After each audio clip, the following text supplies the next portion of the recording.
Ce qui est intéressant aux États-Unis, c'est que la politique ne s'est pas jouée seulement dans des élections. Elle s'est jouée dans des mouvements sociaux. C'est ce qu'on a vu en particulier avec Black Lives Matter. On avait un président noir, Barack Obama, qui a été élu en 2008, et pourtant c'est sous sa présidence qu'on a vu monter un mouvement social qui était porté par la question noire.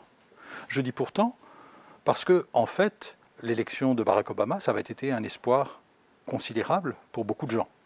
Il y avait même une sorte de fantasme ou d'illusion qu'on entrait dans une société post-raciale. Le fait d'avoir un président noir ne veut pas dire qu'on a eu une présidence noire. Il y a une différence entre les deux, c'est-à-dire que le symbole n'a pas été suivi de transformation politique radicale. Au contraire, Barack Obama a été très attentif à ne pas se laisser enfermer dans une image qui était celle de sa couleur. Il a donc, et il le dit explicitement dans ses écrits, il a donc été attentif à ne pas se définir comme un président noir, alors même qu'il l'était aux yeux de ses adversaires.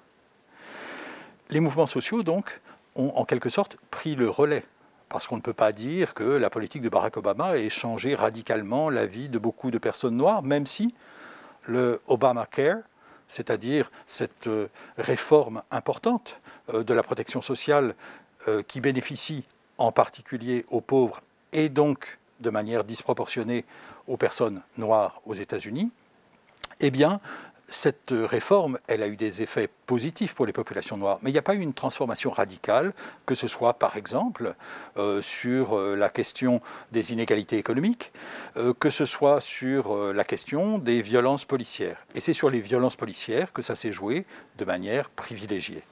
Qu'est-ce qu'on a vu?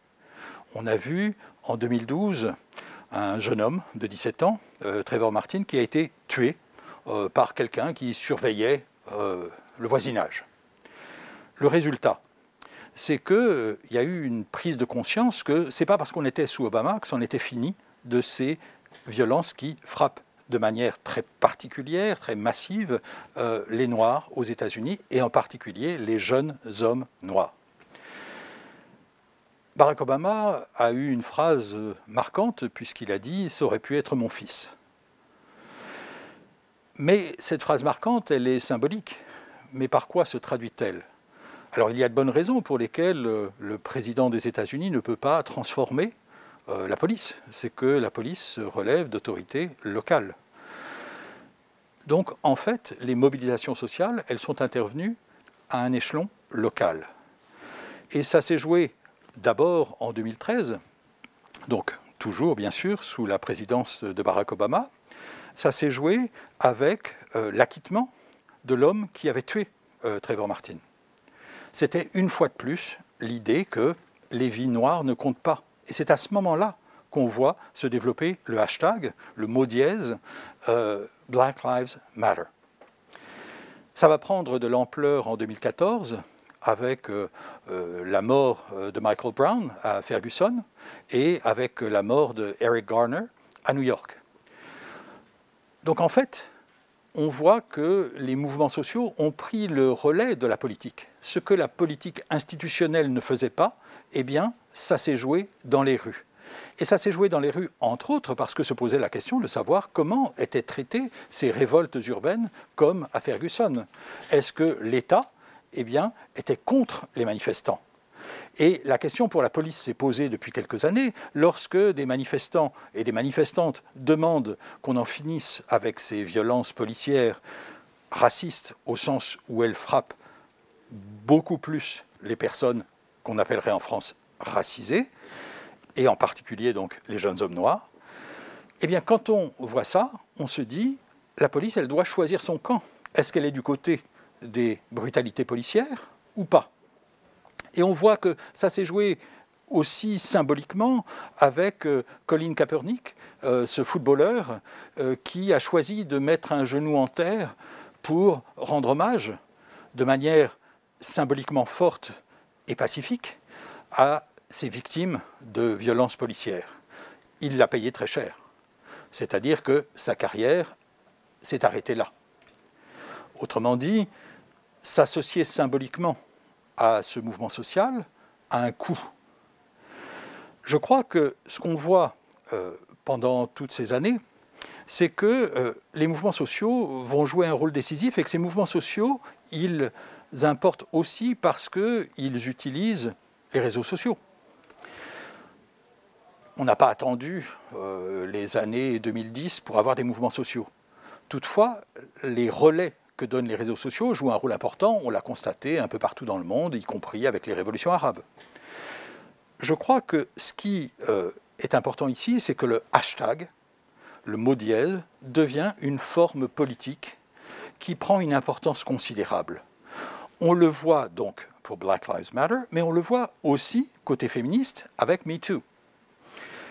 Lorsque, en 2017, à Hollywood, on commence à dévoiler les violences, les agressions, les viols perpétrés par Harvey Weinstein, donc une grande figure du monde du cinéma, un grand producteur, eh bien, il va y avoir une sorte de prise de conscience collective féministe qui fait écho aux prises de conscience des années 1970, le consciousness raising féministe. Simplement, dans les années 70, évidemment, il n'y avait pas les réseaux sociaux. Donc, c'était des femmes qui se réunissaient et qui, dans un même espace, pouvaient parler, raconter des choses et découvrir qu'elles avaient vécu la même expérience. Là, avec MeToo, on découvre qu'en fait, on peut aller beaucoup plus loin. On peut toucher un public beaucoup plus large, y compris à travers les frontières et à travers les langues. Puisqu'on va trouver des versions dans d'autres langues, en français, Balance ton porc, mais aussi en espagnol, Ni una menos. C'est-à-dire qu'on voit qu'il y a une capacité nouvelle de disséminer le hashtag et donc la mobilisation. C'est-à-dire que l'expérience de l'une fait écho à l'expérience de l'autre. C'est en ce sens-là que ce mouvement qui est plus récent, le hashtag date de 2017, ce mouvement qui est plus récent, eh bien, il joue un rôle important parce qu'il montre que les mobilisations, y compris sur les réseaux sociaux, c'est de la politique. La politique ne s'arrête pas aux institutions, aux élections. Donc, la politique institutionnelle n'épuise pas la politique et la société peut prendre le relais de cette politique institutionnelle. La bataille de la discrimination positive, donc affirmative action en anglais, c'est une bataille qui dure depuis des décennies. Elle se joue en particulier devant les tribunaux et jusqu'à la Cour suprême des États-Unis. C'est un peu la même chose que la bataille autour de l'avortement, du droit à l'avortement pour les femmes. C'est-à-dire que les conservateurs aux États-Unis, les républicains en particulier, ont choisi de centrer la bataille sur ce terrain-là, c'est-à-dire une bataille qu'on peut dire culturelle, bien qu'elle ne soit évidemment pas simplement symbolique, mais parce qu'elle a un retentissement symbolique considérable. En particulier, ça veut dire que la dimension économique n'est pas le terrain privilégié du débat politique tel qu'il est initié par les ultra-conservateurs aux États-Unis. Cette bataille, elle se joue et sur le terrain du genre et sur le terrain de la race. Alors pour ce qui concerne Affirmative Action, ce sont des programmes qui ont été initiés à partir de Kennedy et de Johnson et qui vont se développer dans les années 70, y compris avec des stratégies un peu perverses de Nixon pour essayer de diviser les démocrates autour de la question raciale. Mais cette bataille, elle va être constante et elle est intéressante, y compris d'ailleurs pour nous, puisque on voit bien que la Cour suprême a tranché depuis très longtemps. D'un côté, on peut avoir des politiques de discrimination positive, mais d'un autre côté, on ne peut pas avoir de quotas. Et on peut avoir des politiques de discrimination positive dans l'enseignement supérieur, par exemple, mais pas en matière politique. C'est-à-dire qu'il n'y a pas l'équivalent de la parité en politique comme on l'a en France. Donc, ce qu'on voit, c'est que la bataille autour de la discrimination positive, elle ne date pas des années 2010. Elle ne date pas de l'élection de Barack Obama, elle ne date pas de l'élection de Trump, entre autres tout simplement parce qu'elle se joue dans les tribunaux et qu'elle se joue à la fin à la Cour suprême. Dans les années 2010, qu'est-ce qu'on a vu? On a vu une bataille qui s'est jouée à nouveau autour de l'Université du Texas, avec une décision de 2013 qui a été redoublée par une décision de 2016, qui est Fisher versus University of Texas. Et ça, eh bien, ça dit, oui, on a quand même le droit de garder une logique race conscious, c'est-à-dire qui prenne en compte la race, avec beaucoup de précautions, c'est-à-dire avec ce qu'on appelle strict scrutiny, c'est-à-dire un examen très rigoureux pour vérifier qu'on n'abuse pas de cette logique raciale dans l'application des politiques de discrimination positive. Je crois que ça ne se joue pas seulement à ce niveau-là, bien sûr, puisqu'on voit qu'il y a aussi une politique fédérale qui peut être menée. Et de ce point de vue, il est très clair que Barack Obama a été défait en quelque sorte par Trump. Les décrets qui ont été pris sous Barack Obama ont été annulés sous Trump, et c'était d'ailleurs une bataille légale qui était toujours en cours, y compris puisque Trump, encore en septembre 2020, eh bien, insistait pour démanteler toute éducation au racisme et au sexisme dans les institutions qui bénéficiaient de financements fédéraux.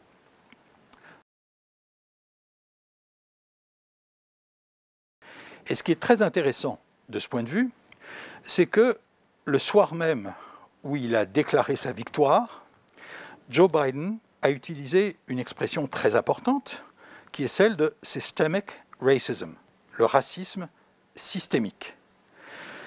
Cela nous intéresse particulièrement en France puisque on n'imagine pas pour l'instant de politique osant nommer les choses, c'est-à-dire osant reconnaître que le racisme, ça n'est pas simplement le fait qu'il y a des intentions ou des idéologies racistes, mais qu'il y a des mécanismes structurels, institutionnels, qui perpétuent des inégalités et qui donc instituent une hiérarchie raciale.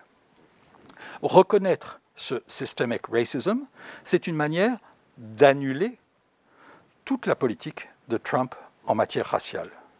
Parce que, au fond, ce que Trump a fait, c'est de se construire comme homme politique à partir de la question raciale.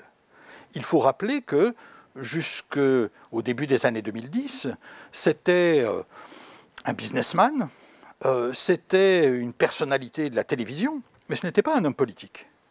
Qu'est-ce qui va lui donner cette stature politique?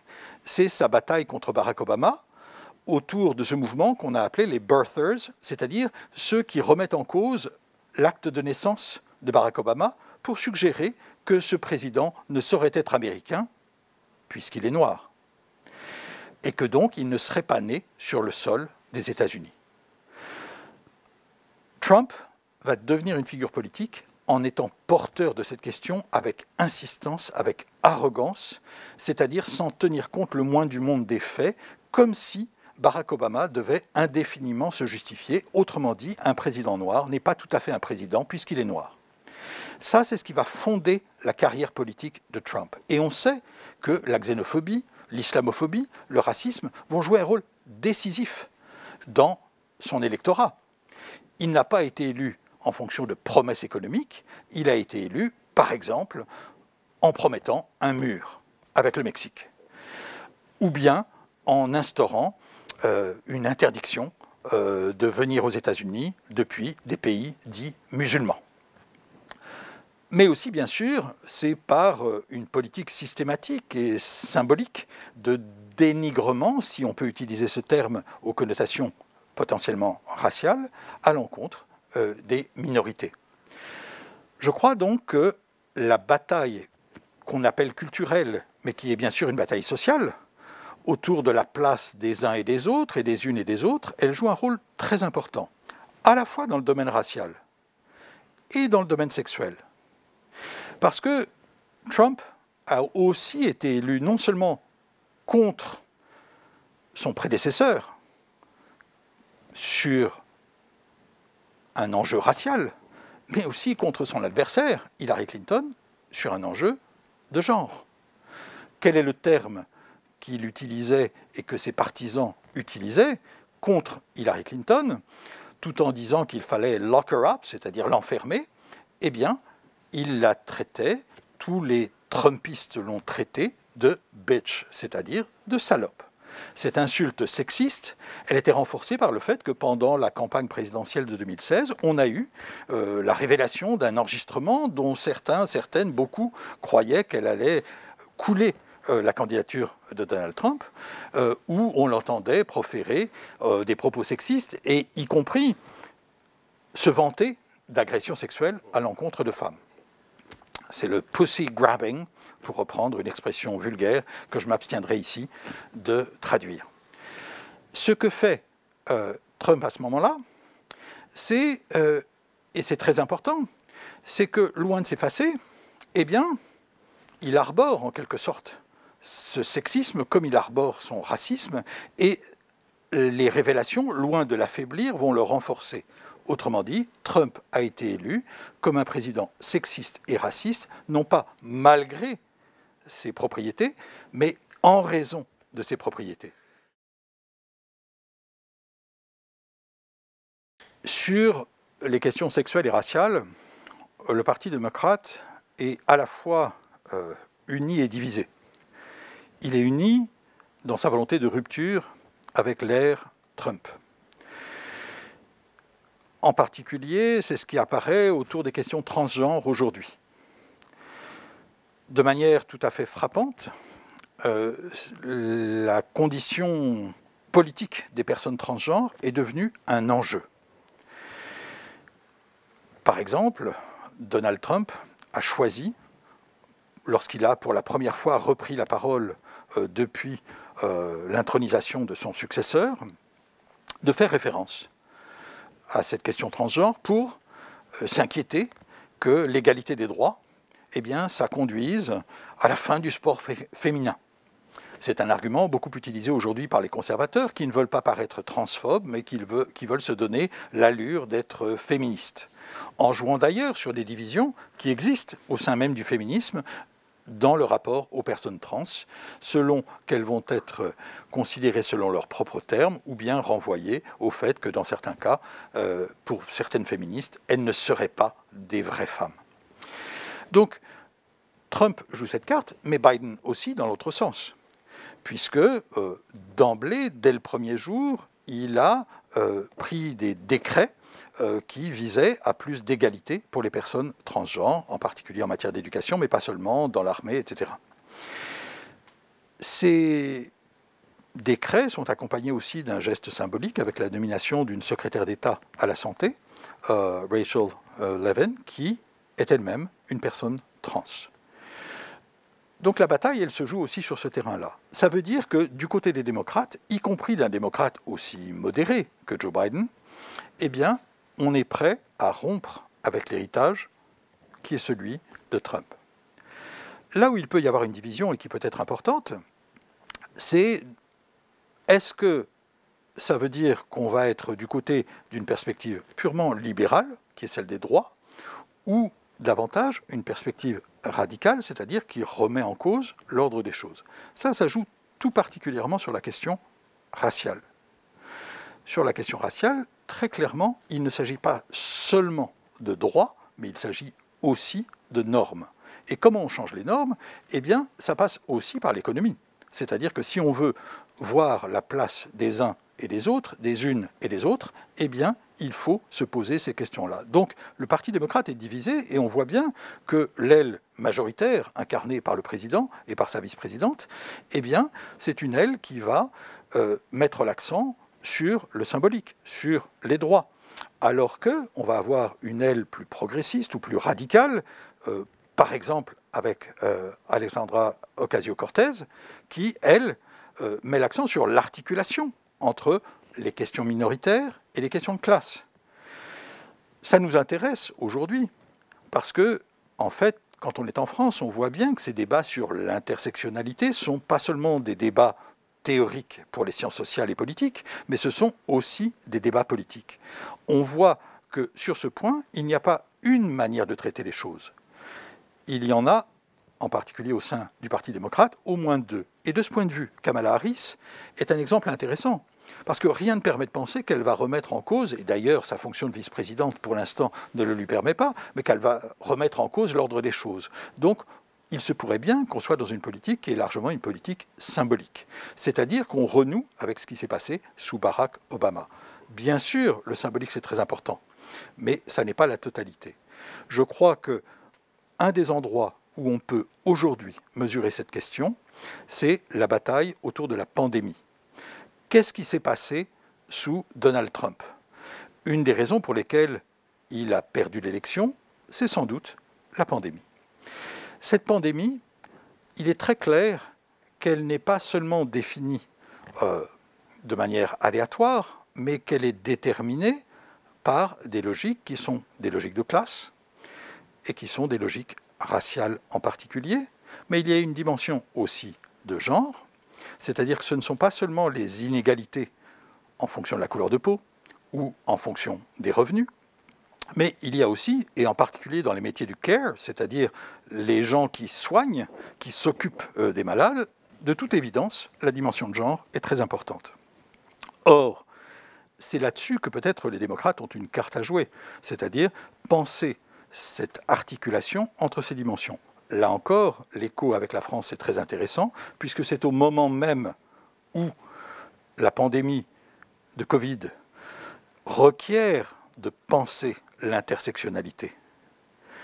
C'est-à-dire nous demande de prendre en compte une pluralité de logiques parce que nous sommes inégalement affectés par la maladie.